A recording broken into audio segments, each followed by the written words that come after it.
motherfucking hand. It's your boy LC back with another one, man.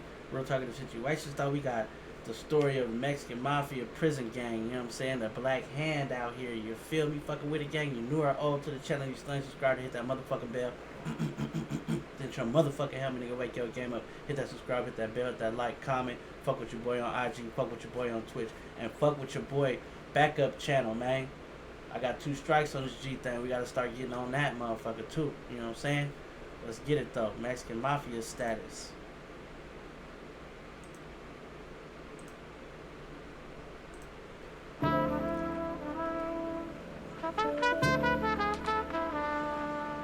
Welcome back for another video. Today's video will be about the story of the Mexican Mafia prison gang.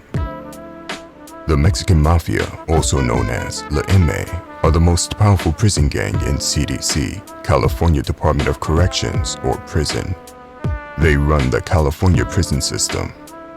The Mexican Mafia was started by a man named Luis Huero Buff Flores from the Hawaiian Gardens gang in 1957 at Duell Vocational Institution, or DVI, in Tracy, California.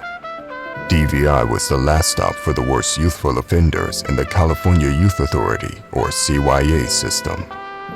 The idea was that the Mexican Mafia was to be its own Hispanic criminal organization, like the Italian Mafia. The tattoo or logo to signify membership is the black hand. The Mexican Mafia were to only recruit the most violent inmates to join. It was about protecting the race, the Raza. All Southern California Hispanic gang members take marching orders from the Mexican Mafia, also known as Sereños. These Latino gang members may beef with each other on the street, but as soon as they get to jail or prison, that street beef is gone. That nigga had a sandwich in his hand. Dry ass looking sandwich, boy. That street beef is gone. Due to their dominance and rising power, CDC staff decided to transfer the worst of the worst to San Quentin State Prison. This meant nothing Quentin be going crazy, I'm trying to tell y'all. to the Mexican Mafia and only expanded their criminal activities.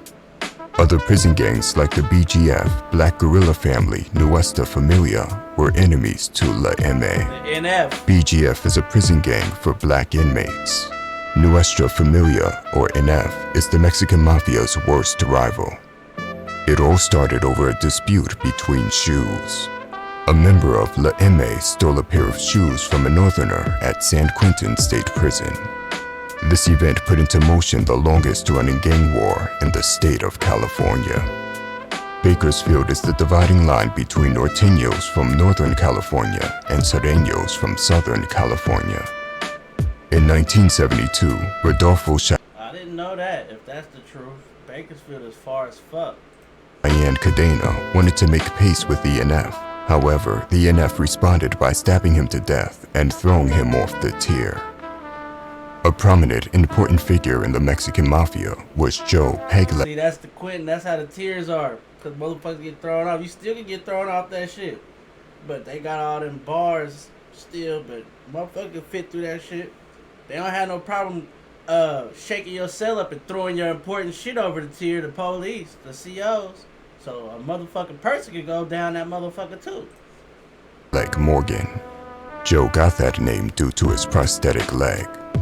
In 1946, Morgan beat to death the husband of his 32-year-old girlfriend and buried the body in a shallow grave. While awaiting trial, he escaped using the identification papers of a fellow inmate awaiting transfer to a forestry camp. He was recaptured and sentenced to 9 years at San Quentin State Prison. He was only 17 years old at the time.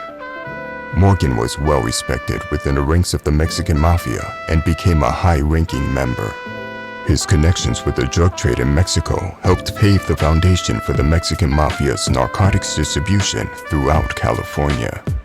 Morgan was able to persuade the Aryan Brotherhood, a white prison gang, to forge a loose alliance with La M due to having the Black Guerrilla Family as a mutual rival.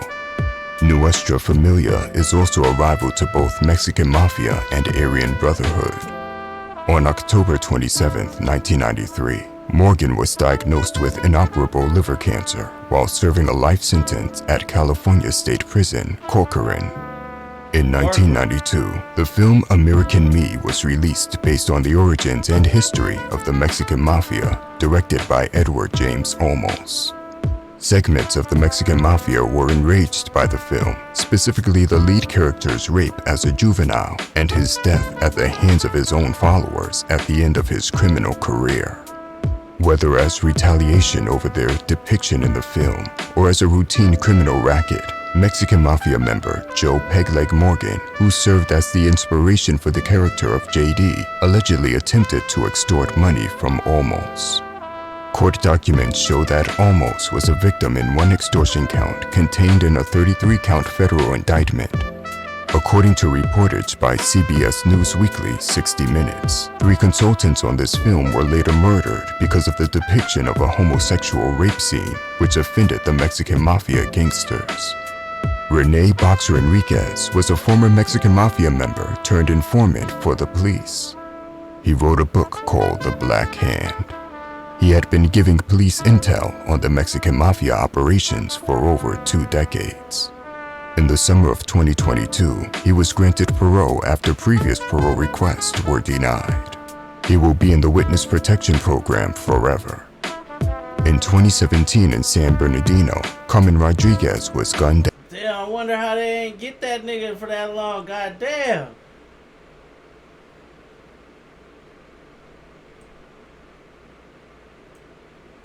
Forever. In 2017 in San Bernardino, Carmen Rodriguez was gunned down outside a San Bernardino cafe in January 2017. She was married to then Mafia member Andrew Rodriguez, who was in custody at Pelican Bay State Prison at the time. Westside Verdugo was accused of the hit. In 2020, Danny Popeye Roman, a Mexican Mafia member and shot caller for the Harpies gang based in South LA, was stabbed to death in Corcoran. In April of 2022, Johnny Martinez led the Orange County, California-based Mexican Mafia operations and was indicted with many other gang members and associates. Look at bro on the bottom left. Look at bro on the bottom left. On every crime you can think of getting charged with federal racketeering charges. The Mexican Mafia continues to rule and dominate California prisons with no signs of ever changing.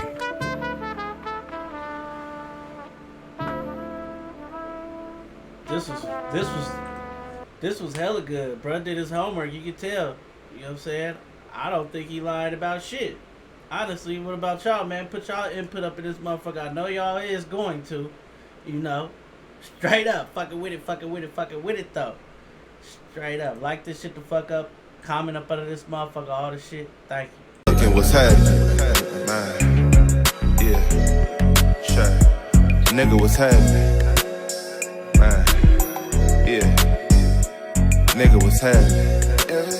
Yeah.